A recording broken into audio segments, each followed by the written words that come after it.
In times of trauma and adversity, we must create space for connection by sharing a story of hope. Welcome to Stories of Hope Worldwide, hosted by Kerrie Atherton. This podcast shares inspiring stories of individuals who have faced significant challenges and emerged stronger, offering hope and resilience to listeners all over the world.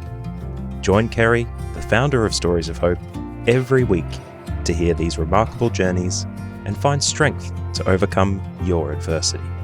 Now, let's listen in to this week's conversation.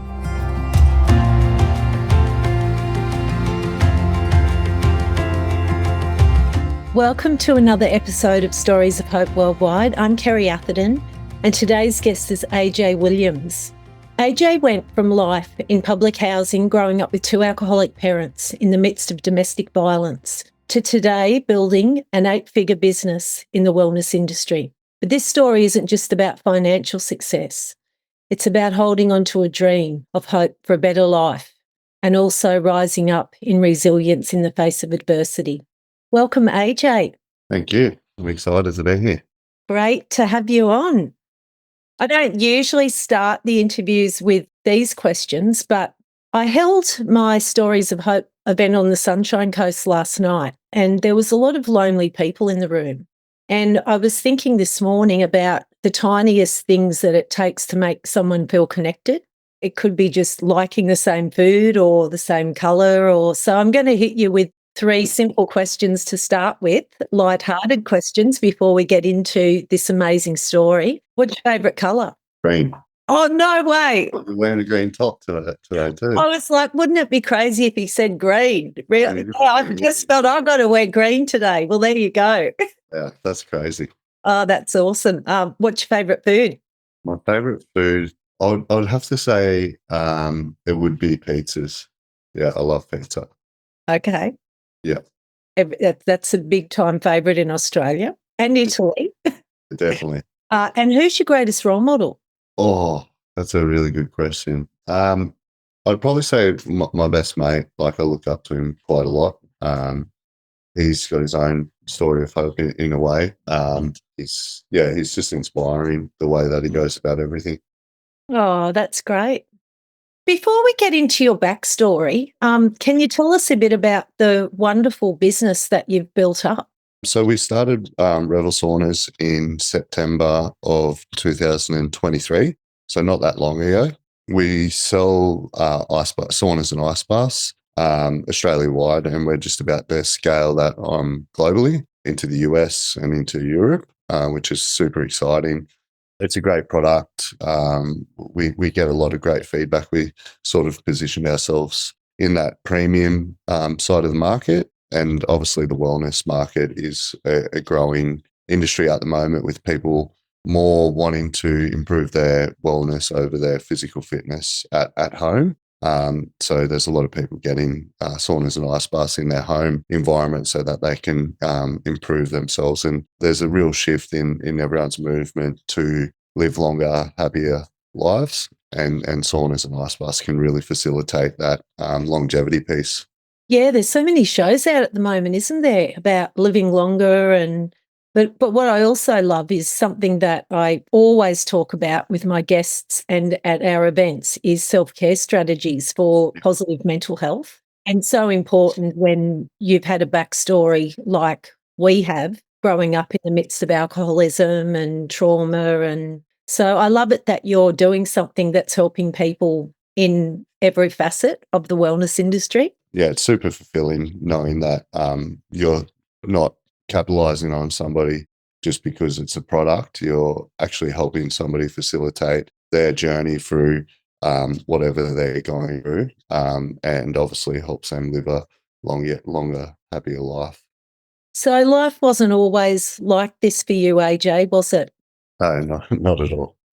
And I know you haven't talked about your story much yet at this stage, so I'm very honoured that you're sharing with us today.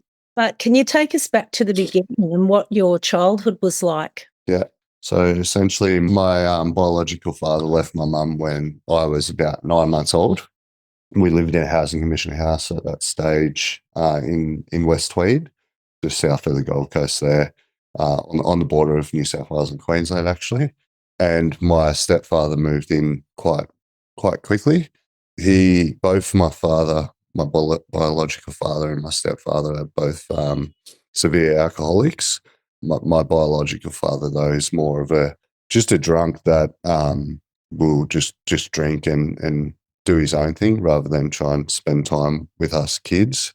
And my stepfather was quite abusive, so he would go to the pub on like a Thursday night, obviously payday back in those days, and then come home and get super abusive to my mum. So I grew up seeing that sort of domestic violence abuse from a very, very young age.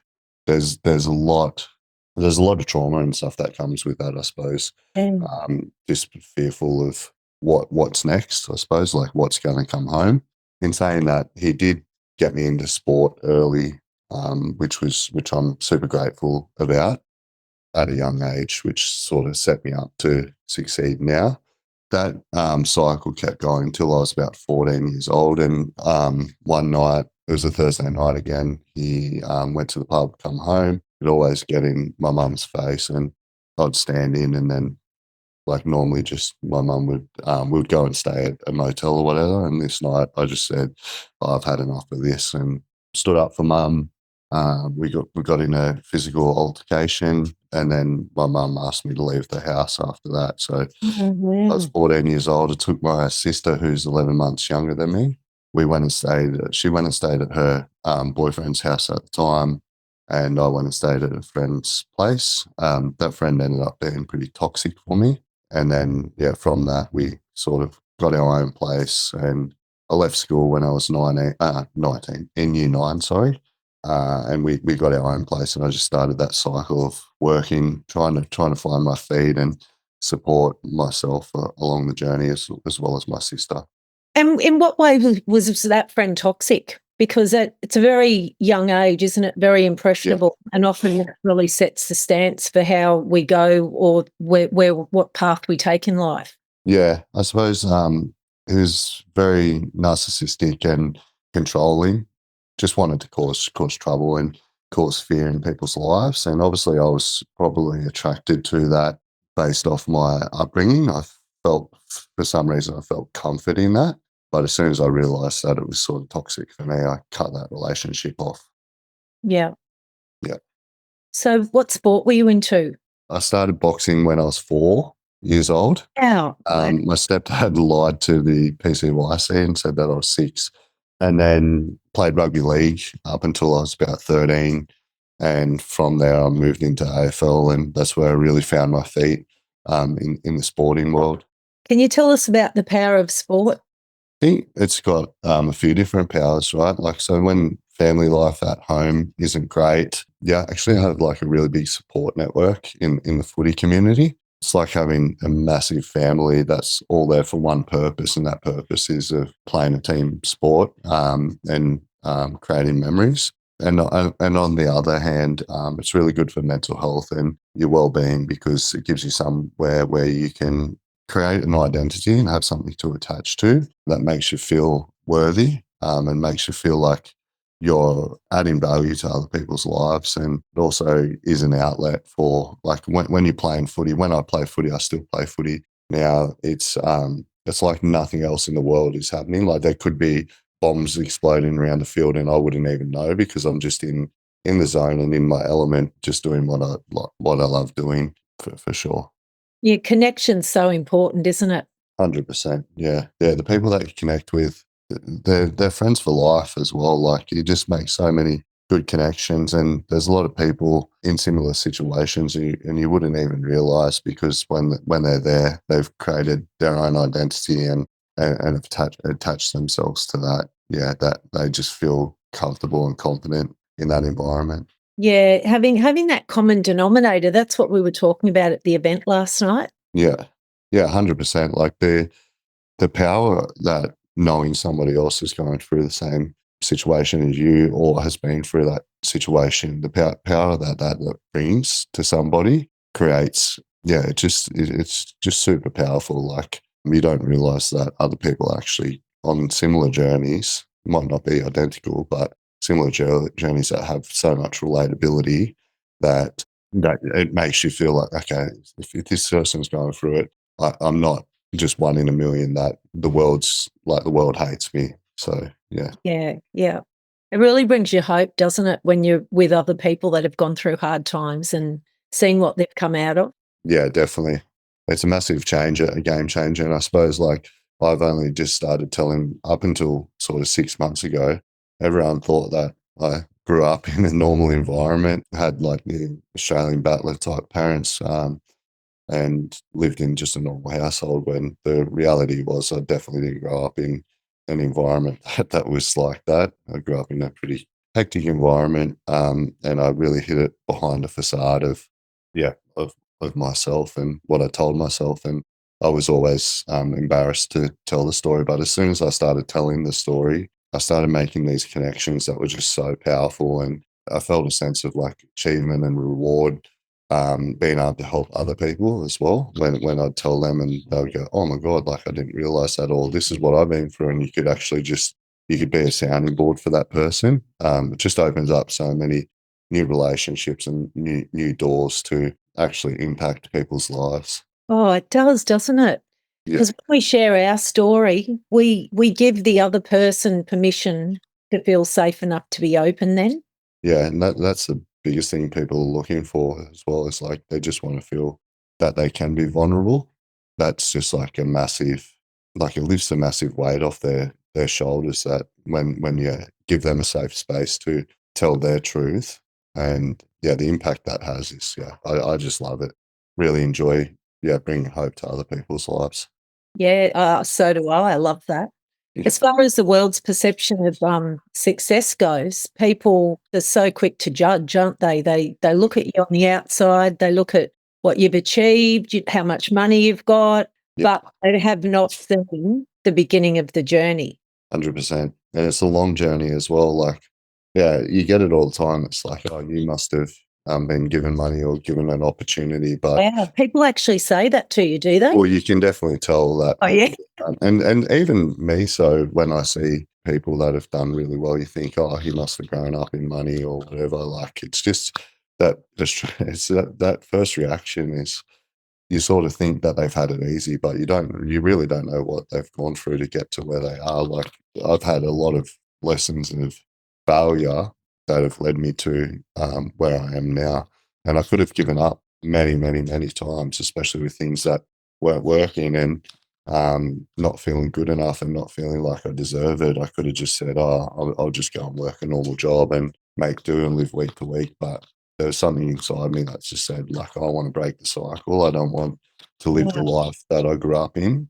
I'm just going to keep trying, keep throwing things out there and seeing if I can make something of it. I just knew that I would be able to make something. And I suppose growing up in the situation that I did, I've seen rock bottom, and I know that I have it. Like, and because I've come out of that, I know that there's always a way out. So I'm willing to risk everything to make something work. And if it fails, rather than just going into my shell and playing a victim about it, I'm always willing to go, okay, then what's next? Where's my next opportunity? And I think giving people the ability to see that in action is super powerful for those people too, because there's a lot of people that would think if they do something and it fails, that's the end of their world, like everything's done. And reality is that, like, yeah, life is short, but it's also long as well. So it's a journey. That's great. That's you've really got that grit and determination. And you're right, a lot of people do give up very easily. Yeah, And we were talking about this when we caught up last time with the old imposter syndrome. yeah, And I think that can really set in, can't it, for people that have really battled with a lot of shame and a sense of, do I deserve to be happy? Do I deserve, a better life? And that fatalistic mentality that sets in when people have had a lot of trauma, when something starts to go right, there's this terrible fear that everything's just going to cave in again. yeah, for sure. How'd you break through that? I mean, you've learnt resilience through your life with the shocking things that you've been through and the experiences that you've had to endure. But did you have a inner vow that you kind of made when you were younger that you were going to break through this, or is it something that you really had to learn? Yeah, I think subconsciously I knew that I wanted to break this, whether it was being a professional football player or doing some sort of business. From a young age, I was always trying to do something from a very young age. But like to go back to your imposter syndrome comment there. I still struggle with that quite a bit, and I still struggle with self sabotage. Like last month, we had an amazing month of sales, like the best month we've had in any business I've been a part of. This month's still really good, but it's not as good as last month. So I'm thinking, "Oh, I'm not working hard enough. Like you don't like you're not good enough. Like, and I've got to pull myself back in and go, hey, hang on a minute. This is still a lot better than what you were doing historically, or what other people are even doing in the same situation. So, yeah, that you've always got to. I suppose the way that I've been able to do it is not being like super narrow minded in regards to like looking at it from a macro or micro perspective. It's like looking at it from the bigger perspective and going, okay, this is where we're at now, but this is like the journey that I've been on, and being able to attach myself to that. So yeah, from a young age, I knew that I needed to break that cycle. It was just I was just going to keep trying things, trying new opportunities, and work out where I found my feet in the world. And yeah, it's taken 35 years for that to become a reality for sure. Well, you've faced the worst fear in the face, haven't you? And if we can face the worst fear, then it's all up from there. Yeah, 100%. Like, and I still struggle. Like, I still get anxiety and stuff like that. Like, I still struggle. I mentioned it to you the other week that I still struggle to go to sleep on a Thursday night. Like, and I haven't really been able to put my finger on what that was until recently. And I know that Thursday night was always a fearful night for me. And yeah, I've always struggled to sleep, but it's just about how we like bounce back from those thoughts. And you've got to go, okay, I know what I'm going through. Like I know what these thoughts are. And yeah, you've just got to figure out how to best work through those thoughts. I think like you can't just ignore them. You got to shine the light on them a bit and go, okay, well, why am I thinking like this, and what can I do to get myself out of this? Like, what makes me feel happy? Yeah, it's really about learning the triggers. Yeah, Having worked as a counsellor for many, many years, a lot of people are not aware of their triggers. So they're caught really quickly every time. And the spiral back down to that dark place can happen so quickly. But yeah, by knowing our triggers, then we can have a plan in place right there and then when those terrible feelings start to arise, to just cut it right there. You've started to become aware of those things and that you're able to manage your mind in those moments. yeah, 100%. I feel like I'm pretty stubborn as well. I think most people will say that, so I think that works in my advantage. But it's just, I think it comes back to like knowing what I want and knowing the true me. Like it's taken a long time to learn the true AJ and what makes me happy, because I've always just done other things to make other people happy. Like I was always like that pleaser that would just say yes, yes, yes to everything, and I would compromise my own internal well-being to make other people feel happy or whatever it might be. But now I'm at the stage where I'm like, okay, I need to be true to myself, and if it's going to upset my personal well-being and give me anxiety internally, I'll just put a stop to it quite quickly. Yeah, that's awesome to be able to learn to do that. And I relate so much to a lot of what you're saying, having grown up with two alcoholic parents myself. And a lot of kids of alcoholics wear a veil of shame. Yeah, They also become pleasers in adult life because the role in the family is to keep the peace at any cost. yeah, I yeah, mean, I didn't have violence in my home, but I had massive amounts of uncertainty, not knowing what was going to happen next and wondering, is my mum going to be okay? And also something that I went through when I was 9, I had no safe haven anywhere at school or at home. And so what went on up here, I've got many triggers like you, but I've learnt how to manage those triggers today. And yeah, a head can be like a horror movie at times that just plays 24/7. yeah. It's learning to switch off the madness, isn't it, in the head, the stinking thinking. Yeah, definitely. I think uncertainty is a massive trigger for a lot of people as well. It's like you need to be able to attach yourself to something and know that everything's going to be okay. And I think where a lot of people find comfort is listening to other people's stories that have been through similar situations. And that gives them some sort of level of, okay, I can be a bit more certain that everything's going to be okay. Because, yeah, even for now, uncertainty, it plays havoc in my brain. I need to be like, okay, this is what it's going to look like, and I'm going to keep going until it looks like that. But then be also okay if things don't go towards that direction, but pivoting and creating a new some level of certainty. So a new goal or a new like shining star to look towards. Hey, Jay, when you said that you came out and told the real story of AJ and where you grew up for the first time about 6 months ago, who was the first person you told? My best friend. So he'd known a little bit about things, but yeah, it wasn't really.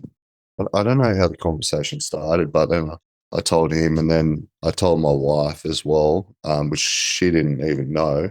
She'd always wondered why I'd never taken her to my parents' house or anything like that. Like she's met my parents and stuff like that, but never once thought, oh, that I've grown up in housing commission as well. And then I decided to post something on social media about it. Just one day, I just went, you know what, I'm going to tell some people, like I'm going to put it out there. And as soon as I did that, people were like, wow, your story is so powerful. Like I had no idea.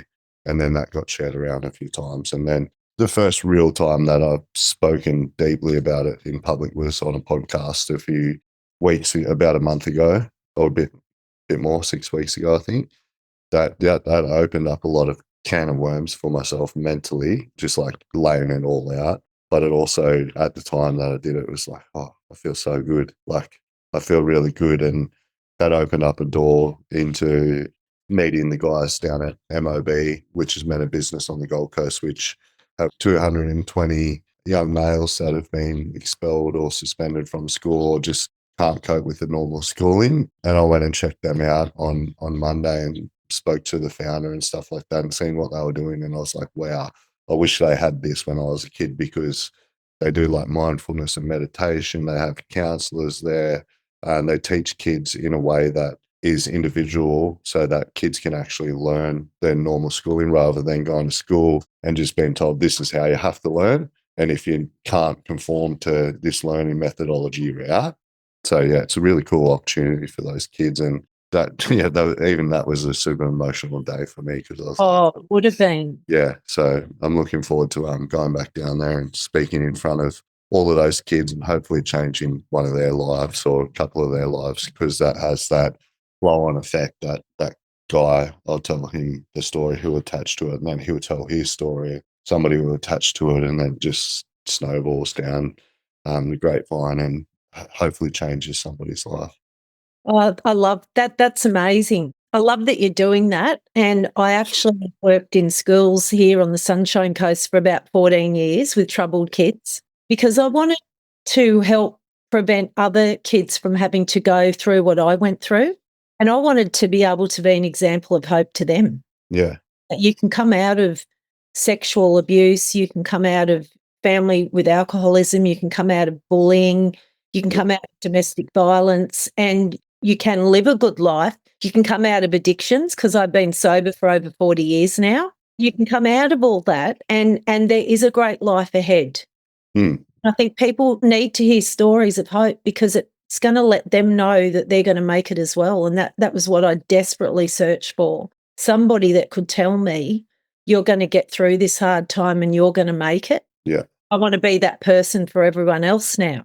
Yeah, you're doing an amazing job. And it's really crazy to think that, like, I was one day that 14-year-old kid that I seen at that school. And you think, geez, I had like so much baggage I was carrying back then. Like, how did I even show up to school? Like, how did I hide this from everyone else? Knowing that it's like, yeah, that's pretty, it's scary in a way. So having the ability to help a kid in that situation that could look to drugs, alcohol, or even suicide because they just they don't feel like there's a way out or there's an opportunity, or they're never going to get an opportunity because this is all they know. Like, they only see that same cycle. Their mums, their dads, their aunties, uncles, they're all in that same sort of living experience. There's no way out. And like, yeah, knowing that these kids are carrying so much baggage and so much fear and anxiety and uncertainty and not even getting fed properly. Like, the good thing about that school is they feed them their lunch, breakfast, afternoon, dinner, and send home meals so that they're actually fed and have nutrition. Yeah, it's just crazy that, like, to think, wow, that's what I went through and this is where I am now. And if I don't go, I'm going to help people, then I'm not living the true AJ, because, yeah, I don't like seeing people go through what I went through. You're going to be such an amazing, well, you are now, but you're going to be such an amazing role model. Yeah, I'm looking forward to it. And it's a new chapter, isn't it? When you open up and really share the real truth for the first time. Like you said before, it's a very exposing feeling, isn't it? Yeah. But you feel free. Like, it's like, now I don't actually care I care what my family and friends think about me, but I don't actually care about anyone's judgment. And that's the biggest thing too, is fear of judgment, because you've been hiding something for so long. Like, I always had this massive fear of, like, what do people see? Like, I make sure that, like, the perception of me was, it wasn't reality, really. Like, I didn't want people to judge me, but now I'm like, oh, well, like, if you judge me, you judge me. Like, there's still people in my family that won't accept the reality of what we've gone through. They're not willing. They're still attached to the fact that, like, yeah, they're just not willing to let go that was our reality, and they still hide it, and because it casts a shadow on what they've been hiding, right? Yeah. To their people, to their tribe, and all of that. But so that's something that upsets me. But also, if I don't tell the true story myself and what I've been through, then I am doing no justice to myself, and I'm also doing no justice to the people out there that need to hear this story and that can relate to it. Yeah, because whatever's kept in the dark can never be dealt with. It's only when we bring it out into the light and the truth's brought out that healing can begin. Yeah, exactly right. You can't heal if you're in denial. No, that's it. Sure. Hey, Jay, I just want to touch on a topic that is getting a lot of media attention at the moment. And we've touched on it already, but it's domestic violence. Yeah. But I have a lot of guys that I'm working with, and I'm hearing it all the time, that because of the constant barrage by the media about the bad men out there in domestic violence, that a lot of men are just feeling really marginalised and boxed in. And after I spoke to you a couple of weeks ago, it really hit me that so many men have been victims of domestic violence. Mm. And I thought, what a massive trigger it must be for you and other guys that have been the victims of domestic violence to hear this all the time. I know you've really broken the mold. You've changed things for your own family, but more often than not, and I'm not making a blanket statement here, but often people will go on to do repeat behaviour because it's the learned behaviour that's normal. And so obviously we need good guys and strong guys that are willing to, support other guys, to give them a hand up, to show them that there's a different way out of that life and that they don't have to respond like that.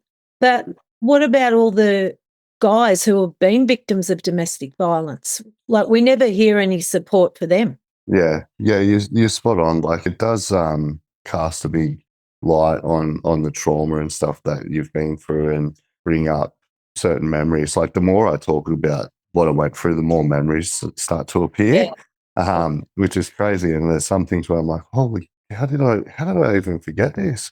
Yeah. Like, even happened. But I think it needs to be spoken about, like domestic violence on a whole thing. It's not like just male domestic violence. It's also, my stepmother was very controlling, and while back then it would have been classed as domestic violence, now you look back at it and it's domestic violence. It's emotional abuse, and that was in my, that's something I've never even spoken about until you just raised it then, that I remember like she was very emotionally manipulative.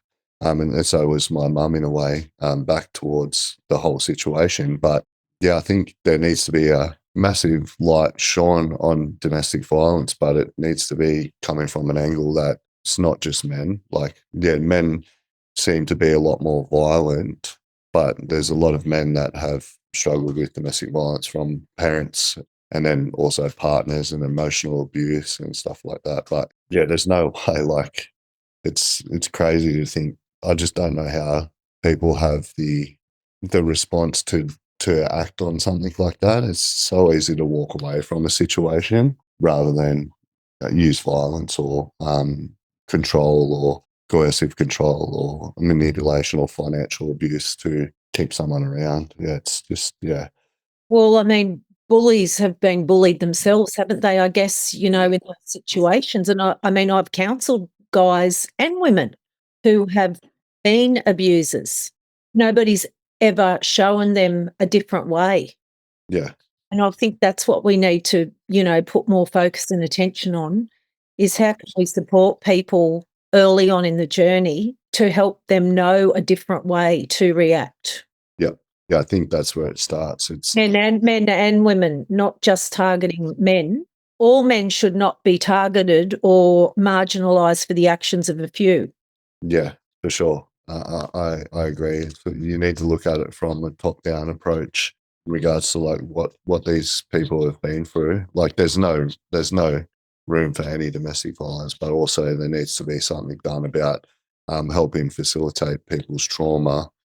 And I don't think like medication or anything like that is the way to go about it. I think there needs to be an approach from a wellness perspective, like breath work, meditation, mindfulness, retreats and stuff like that. Not just saying you're a bad guy, like to people that have been abused and potentially starting to show the signs that they're falling into that cycle. I think just giving them a platform to deal with their trauma so that they can move forward and not carry on that trauma through their generations, because they start doing it to their kids or partners and then that person does it to, it's just that cycle that needs to be broken. Yeah, absolutely. Yeah. And I think the way that people help that is by speaking out about it, saying that they were able to break the cycle and this is how I done it. While I might not be perfect, I think even just doing it is a massive thing.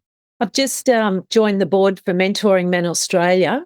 I think there's a massive impact that mentoring can have on guys, because so many of them don't feel they could open up like to a therapist, but maybe to another guy that could mentor them. That's not such a, daunting concept. Mentoring's got a really large place in Australia. What do you think? Yeah, I agree. It's really hard to open up. Like, I've been in the situation, so I've been to a numerous amount of psychologists and I've never connected with anyone really. And I haven't been for years on end. I've been able to deal with it myself now by doing mindfulness and meditation and stuff like that, connecting with the right people. But I think it's really, really hard when you go into a psychologist and they're somebody that's been through uni, that's lived a great life, that has no lived experience that they can relate to or connect with.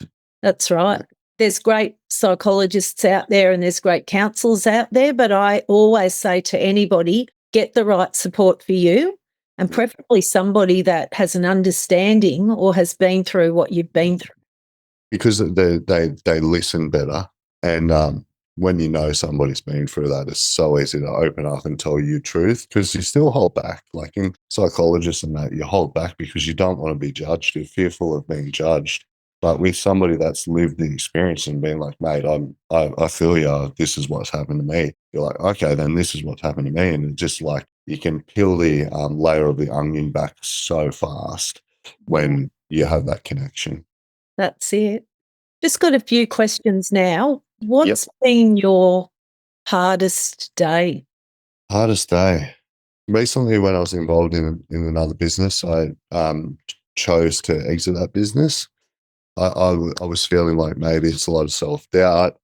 I think like I was just so anxious about like being judged and stuff like that for being a cop out and for wanting to leave a business and just not having like the strength or feeling like I had the strength to speak up. So I just chose to left, and that was really hard. Like that knocked me around a fair bit. I got pretty sick from it, from the stress of it, actually. Like it broke me down, and I thought there was no way out. And it did take me a long time to bounce back from that. But the way that I broke out of that was from like communicating with my best friend was one of my business partners in that business. And Oh, wow. That would have been hard. it was very hard. Yeah. And it was at the same time I was getting married to my new wife. And so he was like my best man. And I was starting to think, geez, this is not going to work out. Like this is just going to end up bad. But we communicated and worked out what the core root issue was of that. And it wasn't me when I thought it was externally. We were able to work through that. And it just came down to being open and transparent. And I just didn't feel like I had the ability to be open and transparent. I suppose that's probably what started this journey of being more open and transparent about like my truth, because there was like a lot of self-doubt and there was a lot of self-sabotage and stuff in that, and being aware of that, it was massive.